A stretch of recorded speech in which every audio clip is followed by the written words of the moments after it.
ik helemaal lekker stoken. Normaal dan moet het me niet, maar nou, toen werd ik echt levend opgezeten wat dat betreft. Hè. Ja goed, in ieder geval, dat station dat komt mij echt af en toe heel erg graag binnen. Ik zal even kijken of OT5FF het op kan nemen. OT5FF, ben jij nog aan de frequentie?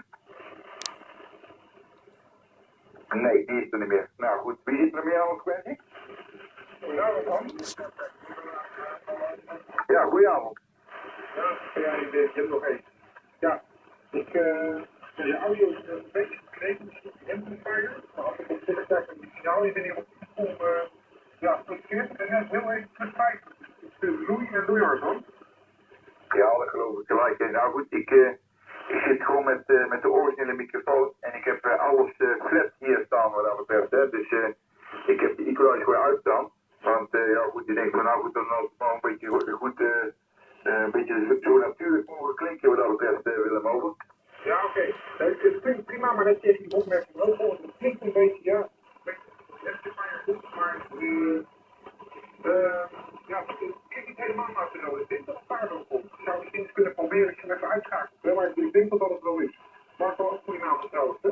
Ja, maar ik ben erg blij dat ik precies een paar weken op de draad heb hangen. Dat ik gewoon ook eigenlijk maar even uitgekomen. Want dat vond ik wel een gemixt het afgelopen jaar. Ja, en dan ook wel gelijk uitgebreid dat je straks kan uitkomen. Voor 60 jaar of ja, dat komt het wel een beetje gedaan. Maar goed, dat is relatief kort. Goed, ik wil ook maar ik ga ook even naar de stand en ik ben benieuwd wat ik nog aan het doen voorbij. Maar die signaal is echt snoei en snoeier. Ja goed, gelukkig hè. Ja goed joh, ik zal hem even uit dit hele knopje. Ik heb hem nou uitstaan hè. Ik weet niet of je mij nog op kan hebben, want ik zit daar met een lamp op 15 over. Ja, dat is het. Het is nou plus 15, plus 20 ongeveer. Ja oké, ja goed, prima. Ja goed, ik zet het verder aan, want ik hoor af en toe wat Russen erin komen. En ja, ik denk dat ze zo ons een beetje met rust laten. Ja, we hadden net ook de Haagse honden, zoals je weet. En ja, toen ging het ook af en toe een beetje de mist in, hè. Dus ja goed, onze, ja, moet ik zeggen, onze aanwezigheid een beetje benadrukken, dat krijg je kwaad, joh. Ja, zeker, zeker. Ja, maar je merkt het wel, inderdaad. Ja, het is inderdaad, ja, signaal is niet van de dikker, maar ja, het is wat makkelijker, maar ook ja, het komt er niet van te missen, hè. Ja. En ik ben hier trouwens met je ontzettend wel even zoet geweest. Ik heb 72 meter hangen en ik was dus, ja, ik heb nog een hoogheid natuurlijk. Toen heb ik hier 1,5 meter diep bij de last geknipt. En nou, ik kreeg de mond goed, weer 5 meter erbij. Er zit nu 2 meter extra aan. Nu gaat het op zich goed. Nou, ik alleen dat ik 120 meter niet helemaal of nee, we zitten op 15 meter niet helemaal goed krijg. Dus ik heb best pragmatisch gedacht. En wat ik dus gewoon ga doen, ik ga hier gewoon ik ga hier gewoon 2 stukken liefkabel nemen. En het 3 stuk dat is wat ik gevonden en dan voor de hardere van te zitten. En dan ga ik het maar doen. Ja, het is misschien direct op, maar het werkt wel. Nou, kijk, als het bijvoorbeeld werkt, dan waarom niet, hè? Maar heb je de antennetje erachter hangen of niet? Ja, ik zal het kort uitleggen. Ik zit dus met de 7400 asymmetrisch charge, de 100 watt. Ik zou wel een foto sturen via WhatsApp. Wel leuk. Nou, dan heb ik zeg maar zo'n nieuwe wielingspijp genomen. Daar zit dus een RF-show op een RF-5. Dat zijn iets van pak 7 dingen. En dan zitten er 2,5 meter 75 hoofdcoax op. En dat is dus ja, echt zeg maar ergens de rest van de 75 hoofd. En dat zit zeg maar in de vorm van een belletje dat we aan elkaar geprobeerd. En daar zit, ja, daar komt een stukje liefkabel uit. Dat gaat met 2 banaanstekkers. En dat gaat de lidlijn in, dat is het. Dus ik ga zeg maar van ongeveer 300 naar, ja, maar zeg maar misschien een 175 zo'n beetje. Nou, dat kan de tuner, die kan het wel aan, hè. Dus dat is eigenlijk mijn situatie. De reden dat ik dat zo gemaakt heb, is dat ik gewoon niet een externe handvoer nodig heb, maar dat ik dus gewoon met iets net kan werken. Weet je? Nou goed, dat kan toch wel. Nou, kijk, ik kan gewoon gelijk geven dat jij gewoon vreselijk antennes gebruikt, hè. Want wat wel is, en dat vergeten veel mensen natuurlijk, als je bijvoorbeeld een te lange antenne gebruikt, dan gaat het inactief geraken en dat kan van de antenne invloed zijn op je verstandelijkspatronen. Ik ben er zelf ook een keer voor gewacht, want ik hoorde hier ook niet aan. Maar het is wel zo hoor. Nee, maar dat is helemaal geen oplossing wat ik bedacht heb. Dat je bijvoorbeeld gewoon één antenne pakt voor de langere golflengte, zou ik zeggen. En dan gewoon een lang model.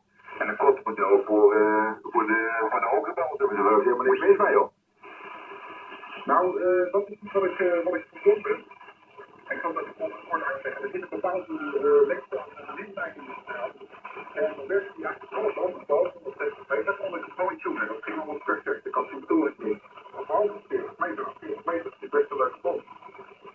maar nu heb ik dus dat ik op 40 meter kan werken. Dat zie ik bepaalde andere banden dat ik het dus niet getuned krijg. Niet dat het nodig gaat regelen. Dus wat ik nu ga doen, ik ga gewoon, het is weliswaar één uur zelf ontbellen. Alleen ik ga zeg maar een soort schakelaar maken. Die dus zeg maar de windlijn van schakelen. Dus dan kan ik niet zeggen dat ik nou bijvoorbeeld 40 zit. Dan zeg ik nou dat is een lange windlijn. En dan haal ik gewoon de schakelaar op het rechtboven. Dus daar kan ik iets van maken. Nou, dan zit er bijvoorbeeld 1,5 meter extra windlijn tussen. En dan kan ik op een andere band uitkomen. Dus het is wat na te doen gaan met dat verder. Maar de ontzettend lijstje is hetzelfde. Alleen de aanpassing zit een beetje in de kritische lengte van de windlijn, zeg maar. Ja, goed, maar dat maakt mij zo. Met de lintlijn is ook de afstemeenheid wat dat betreft. Dat betekent ook altijd. Ja goed, ik ben altijd gewend om een PNL-LL-tje te gebruiken. En dan deed ik het altijd zo dat zo weinig mogelijk capaciteit door erbij te schakelen eigenlijk. En dat was mijn motief altijd, hè. Dus, en dat gaat gewoon prima. Maar ja, goed, zo bijvoorbeeld op jouw manier vind ik ook wel inventief, hè. Ja, op de natuurlijk ben je inventief, hè. Hier ook al. Nou, je wordt al een tennisspecialist, jongen. Hey. Nou ja. Nou, laat ik zeggen, dat bewerkt is relatief te bewerken. Dus ja. Nee, ja, ik probeer ook pragmatisch met die dingen om te gaan. En ja, die zit gewoon, kijk, het is je vraagstuk wordt ontzettend.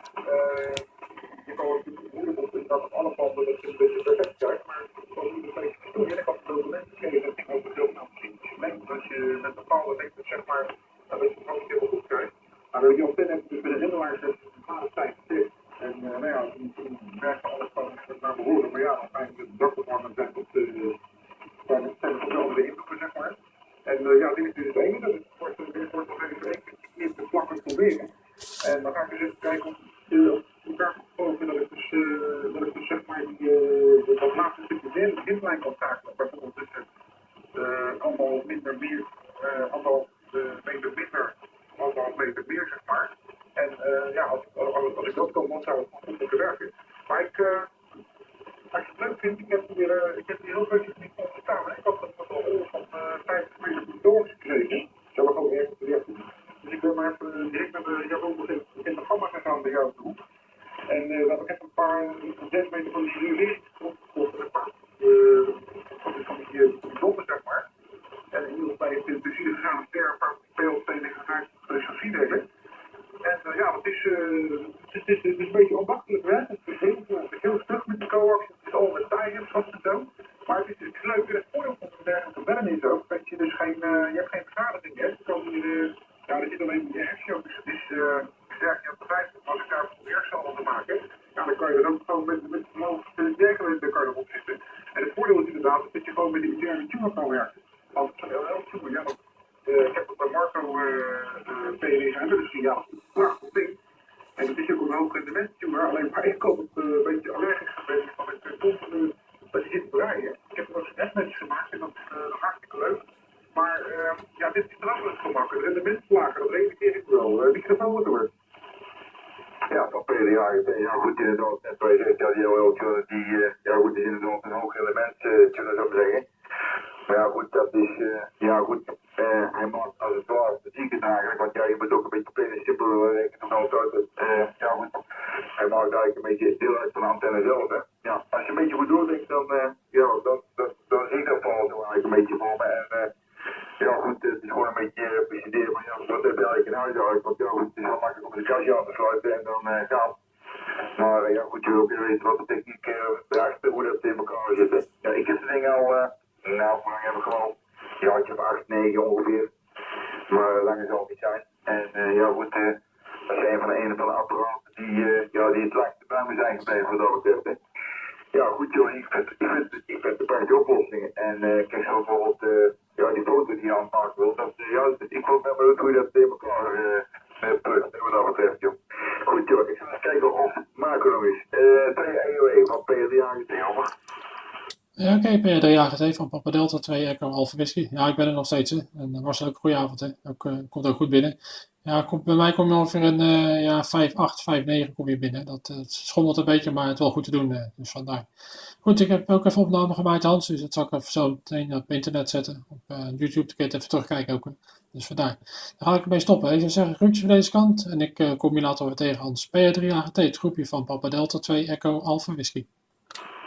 Ja, van PDAGT met een kleine keer. Nou goed, joh. Even horen van elkaar. Hè. En in ieder geval alvast bedankt, jongen. Tot de volgende keer. Hè. Ja, groetje erbij. Marcel ook groetje van PD2 Echo Alpha Whisky.